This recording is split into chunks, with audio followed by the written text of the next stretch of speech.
Peut-être connaissez-vous cette photographie. Elle provient d'un extrait du faux documentaire The Poughkeepsie Tapes, un film qui retrace les actes d'un tueur en série qui avait pour habitude de filmer chaque détail de ses crimes. Même si ce n'est qu'un film, certains prétendent qu'il s'inspire des actes du véritable tueur de Poughkeepsie, un homme qui aurait marqué à jamais l'histoire de cette ville. Cette série de disparitions a mis en lumière non seulement les problèmes sociaux de la région, mais aussi la vulnérabilité des victimes. Cependant, ce n'est qu'une infime partie de tout ce que cache cette histoire. Alors, pensez à liker cette vidéo et à activer la cloche des notifications, et je vais tout vous raconter.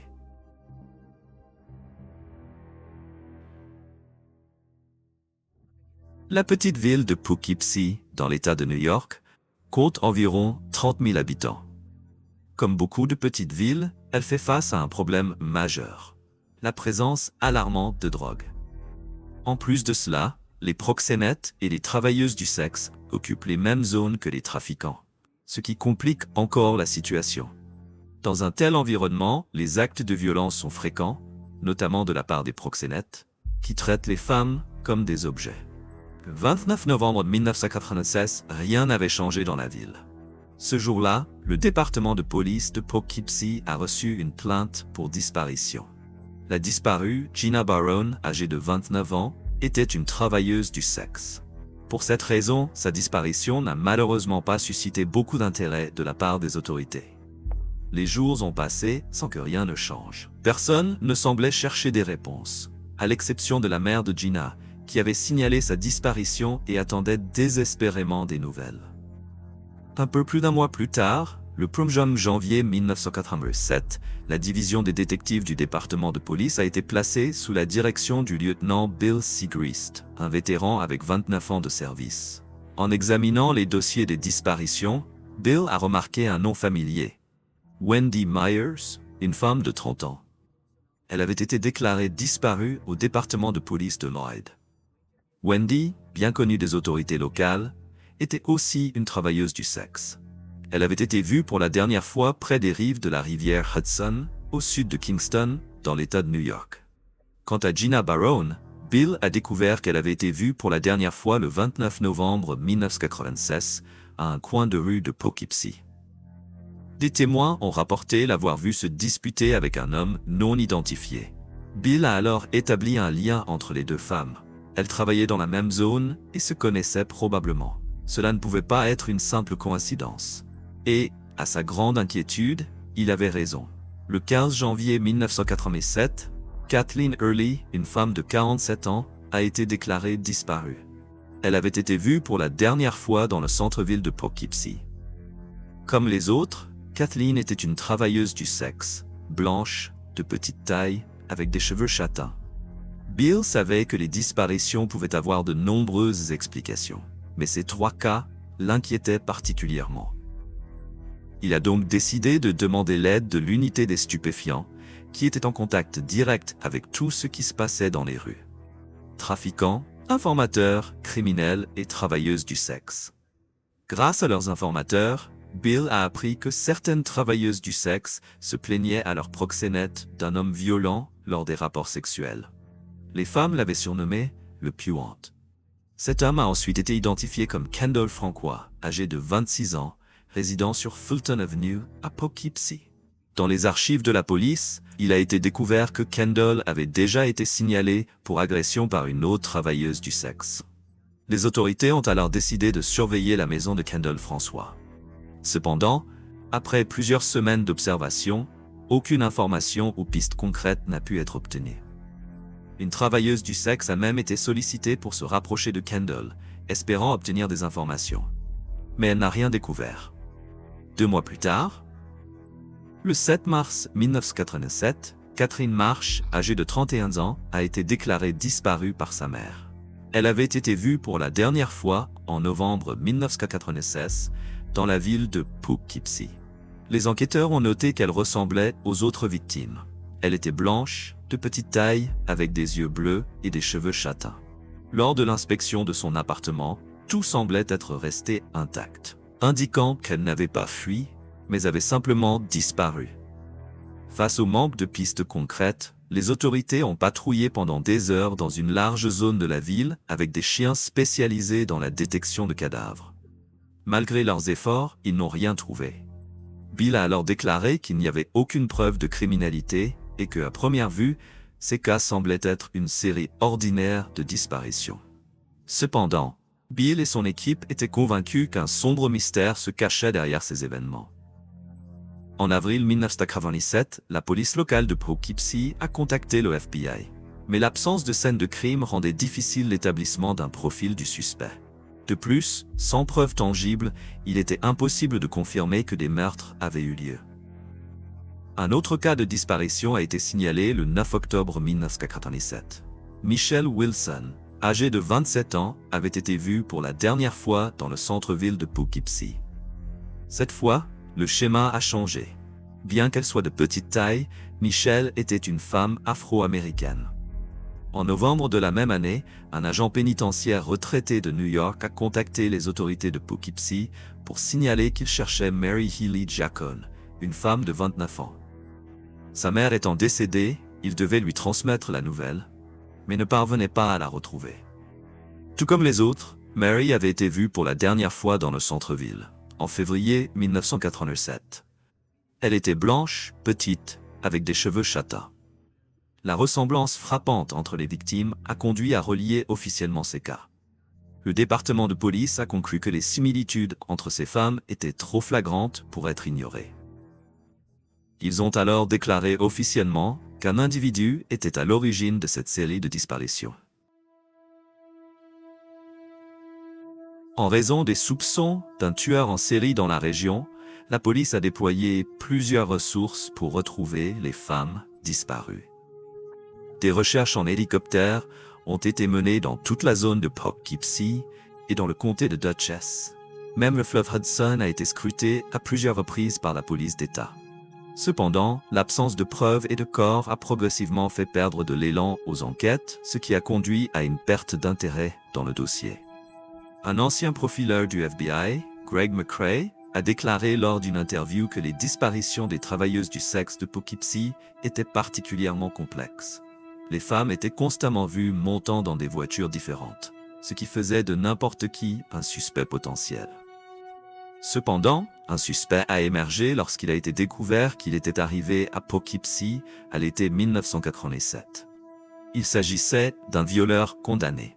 De plus, les témoins ont informé la police qu'il était un homme violent et brutal avec les travailleuses du sexe. À ce moment-là, les autorités ont suivi plusieurs pistes de suspects et même interrogé les petits amis de l'une des disparues. Le casier judiciaire de cet homme était accablant, avec plusieurs antécédents d'agression. Cependant, à mesure que les enquêtes avançaient, tous ces suspects ont été éliminés de la liste des criminels potentiels.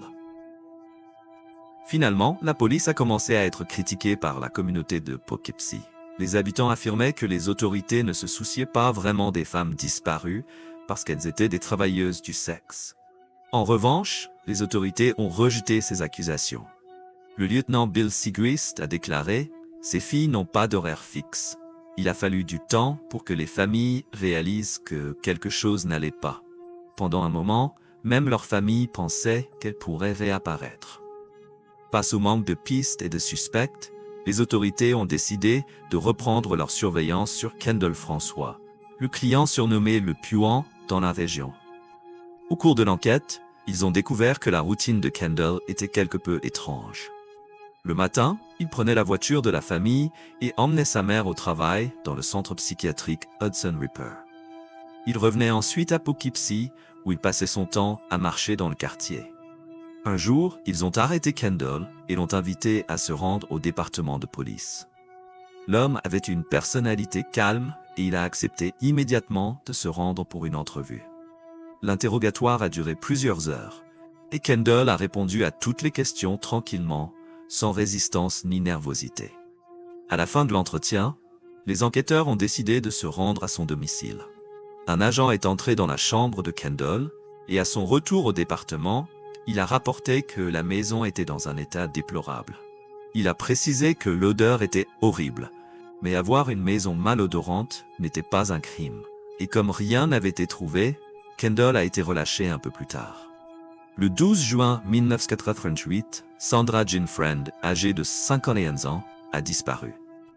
Elle a été décrite comme une femme blanche, mince, avec des yeux marrons.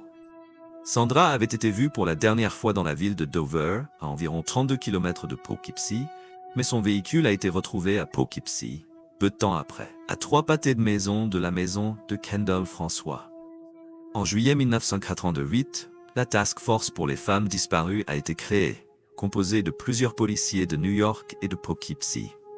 L'équipe a été mise sous le commandement du sergent Michael Harkon, qui a établi son quartier général dans le centre-ville. L'existence de la Task Force a été gardée secrète par les médias pour réduire la tension dans la ville. Les Task Force sont souvent créées lorsque des séries de corps sont retrouvés, et non lorsqu'il n'y a que disparition sans preuve de crime. Inquiet que des femmes d'autres endroits puissent également être victimes du même criminel, la Task Force a commencé à prêter attention à toutes les femmes disparues à travers les États-Unis. L'objectif principal était, d'une manière ou d'une autre, de relier les disparitions à Poughkeepsie aux autres affaires non résolues ou disparitions récentes. À ce stade, la Task Force était divisée en 2 groupes. Le premier croyait que toutes les femmes avaient été tuées par un tueur en série, tandis que le second pensait qu'il y avait au moins 50% de chances qu'elles soient encore vivantes quelque part. Peu de temps après, le 26 août 1988, la disparition de Katina Newmaster, âgée de 25 ans, a été signalée. Comme les autres femmes disparues, elle était mince, avec des cheveux bruns, et a été vue pour la dernière fois dans le centre de Poughkeepsie. Nous sommes des vilaines, c'est tout ce qui importe. Les gens ne se soucient pas de notre absence, parce qu'ils pensent que nous appartenons à la rue, a déclaré l'une des travailleuses du sexe de Poughkeepsie. Bien que la panique soit évidente, la réalité était que les autorités travaillaient sans relâche sur les recherches, mais dans un silence total. En raison du manque d'informations partagées par la police, les familles ont commencé à se tourner vers les médias. La mère de Gina Barone, disparue depuis 1996, a déclaré que si les enquêteurs retrouvaient au moins l'une des filles, toutes les autres seraient également retrouvées. Pendant ce temps, le 2 septembre 1988, Diane Franco, une travailleuse du sexe de Poughkeepsie, travaillait comme d'habitude, sans savoir ce qui l'attendait. Cette nuit-là, elle a accepté un service et est allée chez un client. Lorsque le service a été terminé, Diane a demandé à l'homme de la payer. En réponse, l'homme est devenu soudainement furieux et a essayé de l'étrangler. Ses mains étaient énormes, mais Diane a réussi à s'échapper. Le problème était qu'il n'y avait nulle part où courir. Alors, elle a décidé de discuter avec lui. Diane lui a demandé d'oublier l'argent et de simplement la ramener à l'endroit où elle l'avait retrouvée. Il a accepté et l'a emmenée jusqu'à une station-service où Diane est sortie rapidement, terrifiée. Toute la scène a été observée par le détective Skip Manion, qui a suivi la femme jusqu'à une boutique où il a parlé au vendeur Jim Meadows. Jim a immédiatement informé le détective qu'une femme était entrée dans la boutique, désorientée, affirmant qu'elle avait été agressée et qu'elle venait de sortir. Skip a couru dans les rues jusqu'à ce qu'il trouve Diane et a réussi à la convaincre de venir avec lui au département de police. Dans son témoignage, Diane a révélé qu'elle connaissait bien l'homme qui l'avait agressé, car il était un client régulier. Son nom était Kendall François. Quelques heures plus tard, les détectives Daniel Langren et John Wagner se sont rendus chez l'agresseur et lui ont demandé de se rendre au département de police. Là, Kendall a été interviewé uniquement au sujet de l'agression contre Diane Franco, qu'il a admise, précisant qu'il l'avait étranglée pendant les rapports sexuels, mais qu'il l'avait ensuite ramenée dans la rue. Après avoir admis l'agression, Kendall a été laissé seul dans la salle d'interrogatoire, à côté d'un enregistreur. Peu de temps après, il a demandé à parler à un avocat et à voir les photos des femmes disparues depuis 1993. Cette demande a paralysé les autorités. Lorsqu'on lui a montré les photos, il les a examinées pendant un moment avant de les diviser en 2 piles. Dans l'une, il a laissé 4 photos et a dit qu'il avait tué ces femmes. Dans l'autre pile, avec 3 photos, il a dit qu'il n'était pas sûr. Cet incident a laissé tout le monde stupéfait, car c'est le criminel lui-même qui a résolu l'affaire, tout en restant calme. Mais pour confirmer la confession, Ils ont demandé à Kendall de leur montrer où il avait caché les corps, et il était visiblement prêt à partager cette information. Ce jour-là, toute la force de police de Poughkeepsie s'est rendue devant la maison coloniale verte à 2 étages. La maison semblait être comme n'importe quelle autre résidence de l'avenue Fulton, bien qu'elle fût un peu délabrée. Personne ne pouvait imaginer les horreurs qui s'étaient produites à l'intérieur. À leur arrivée, la police a été accueillie par la mère de Kendall. Peu de temps après, ses parents et ses sœurs ont été informés du motif de leur présence. La première mesure a été d'éloigner tous les membres de la famille de Kendall et de les emmener au département de police. Nous étions déterminés à préserver la scène à tout prix, a déclaré le lieutenant Biosego. Le lieu a été entièrement isolé, et les recherches ont commencé dès que la lumière du soleil a éclairé chaque recoin de la maison. Le matin, les policiers de New York sont entrés sur les lieux habillés de costumes blancs stériles et portant des masques contre la putréfaction. Plus tard, il a été rapporté que partout dans la maison, il y avait des déchets éparpillés dans les éviers, sur les meubles et même dans les armoires. Toute la famille semblait vivre dans une situation de décadence. Des restes de nourriture, des journaux, des canettes et des bouteilles étaient visibles partout. L'odeur était absolument nauséabonde, insupportable. La plupart des enquêteurs ont partagé qu'ils n'étaient jamais entrés dans un endroit aussi déplorable que la maison de François. Pendant que les recherches se poursuivaient, des centaines d'habitants et de journalistes s'étaient installés devant la maison.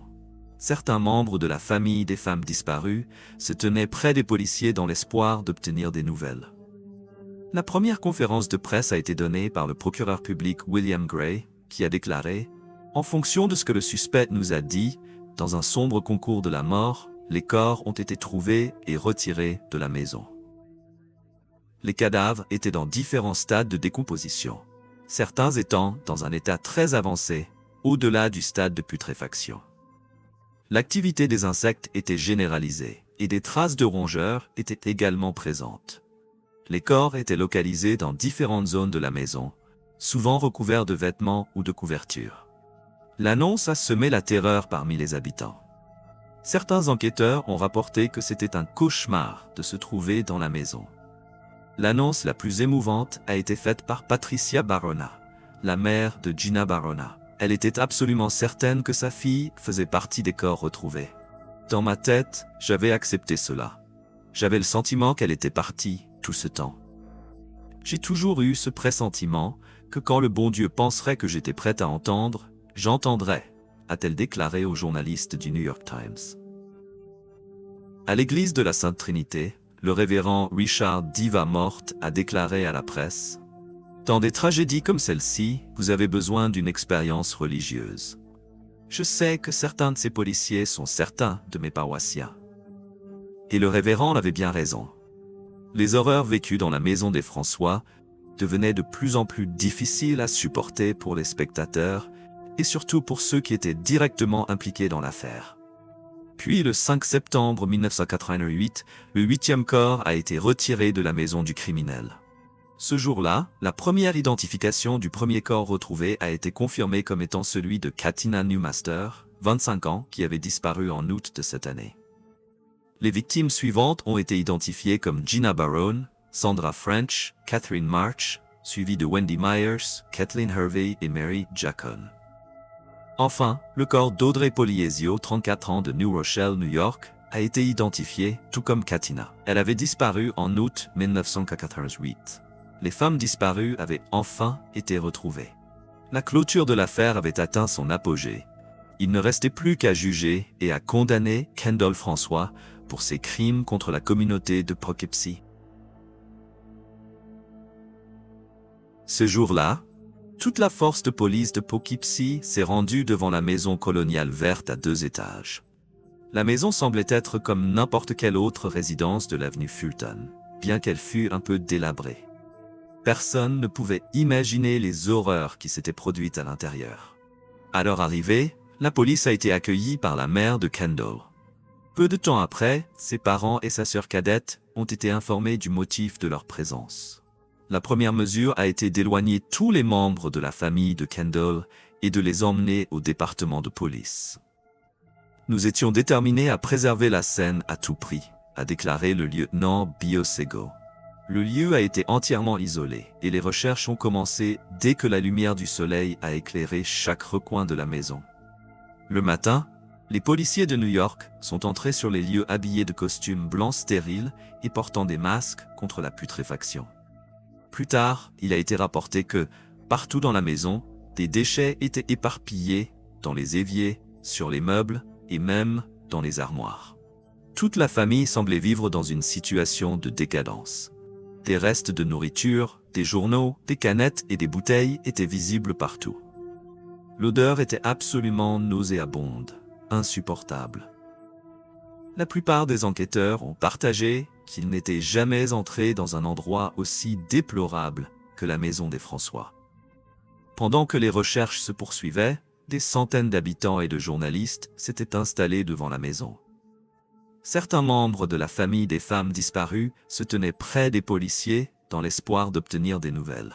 La première conférence de presse a été donnée par le procureur public William Gray, qui a déclaré « En fonction de ce que le suspect nous a dit dans un sombre concours de la mort, les corps ont été trouvés et retirés de la maison.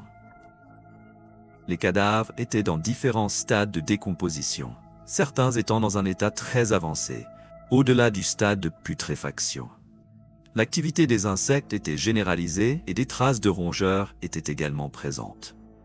Les corps étaient localisés dans différentes zones de la maison, souvent recouverts de vêtements ou de couvertures. L'annonce a semé la terreur parmi les habitants.